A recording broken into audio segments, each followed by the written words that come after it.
What I'd like to talk with you about today is two truths that we find to be pretty universal in all the dental practices that we see throughout the nation. Number one is that most dentists don't make the income that they deserve. Now, when you consider the time and the energy and the effort and the expense that it takes to become a dentist, we have 4 years undergrad, maybe 5 years undergrad, 4 years of dental school. If you do a residency, that's more time. If you do a specialty, then that's more time. So when we get out of dental school, well, actually today when dentists are getting out of dental school, they have a $200,000 to $300,000 debt from school. So there's a risk there, right? That's a risk that deserves a reward. Well, also, you're a business owner. When you buy your practice, you become a business owner. You take financial responsibility. You take notes with the bank.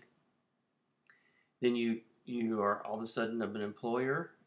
You've got to understand P&Ls and balance sheets, and you've got to handle payroll and employee issues and vacation time and sick time, and there's budgets, there's marketing decisions, there's capital expenditure decisions.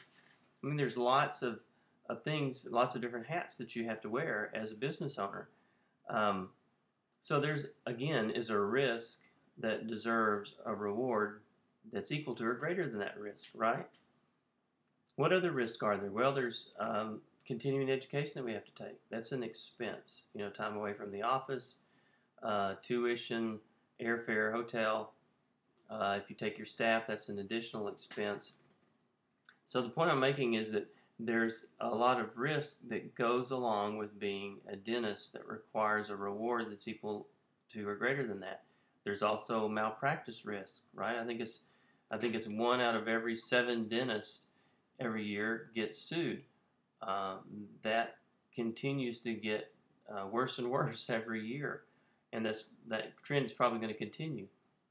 So what I'm saying is that the reason that we have such a high burnout rate in dentistry is because the reward that most dentists receive is not equal to or greater than the risk that they are assuming as a dentist and a small business owner. And then there's just the fact that dentistry is very difficult to do. Most dentists work 4 days a week. The reason that we work 4 days a week is it is really difficult to do. I used to work 5 days a week. I did that for about a year, and it just about wore me out because dentistry is so difficult. It requires a lot of focus, a lot of concentration, and it's very hard on our bodies. So what needs to happen is you need to make an income that is equal to or greater than the risk you're taking as a business owner and as a dentist. The second truth that we find to be pretty universal throughout the United States is that most dentists don't know what to do to change their income. So they know they're not making the income that they deserve, but they don't know what to do. They don't know whether to hire more staff, lay some staff off, do I do extended hours, do I do Saturdays, do I do evenings? Maybe I need to cut back on my hours because things have slowed down. How do I keep things from slowing down? Maybe I need to buy a laser or a CEREC or an E4D. Maybe you need to sell your laser, CEREC, or E4D. There's just a lot of questions. Do I hire a consultant? If so, which one? Do I hire one that's not a dentist? Do I hire one that used to be a dentist and was not real successful, so he went into consulting? Or do I hire a consulting company that has the dentist as the model and shows you how to do what he is currently doing? So there's just a lot of questions that most dentists don't know the answer to change their level of income. And that's what we do in Quantum Leap, is we help dentists make the income that they deserve in dentistry, because you can get wealthy in dentistry. But, let me just share some of the statistics with you about dentistry in the United States. The average dentist is 54 years old, and he makes a before-tax income of about $128,000 a year. Now, you may be doing better than that, you may be doing worse than that, but that's the average.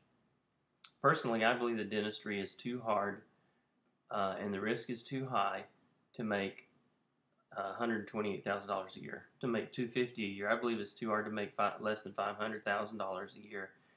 And you can make that income in dentistry. You can make far above that. But the average dentist is 54 years old, makes $128,000 a year, and that's about $70 an hour. So to give you an idea, that's about what a plumber makes, is $70 an hour. In Houston, kind of the going rate for a nurse anesthetist is $130,000. Now let's compare the risk, the level of education of a nurse anesthetist to a dentist. You see what I'm saying? $70 an hour is about twice what you pay your hygienist. What's the level of risk to reward there? Then the average dentist that's 54 years old has $225,000 in savings. Now you need $3 million to retire at your same standard of living. $3 million.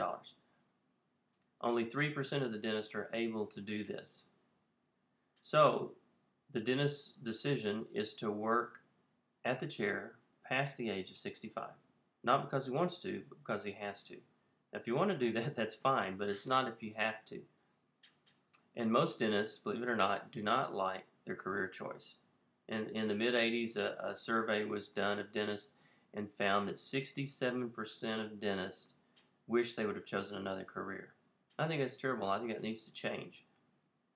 So you can make the income that you deserve in dentistry. We help dentists all the time double, triple, quadruple their income because you need to make the income that you deserve in dentistry. You need to be able to build the practice of your dreams, and we can help you do that. Give us a call. We'll give you a free 1-hour consultation, and you can see if Quantum Leap's right for you and see how we can help. Take care.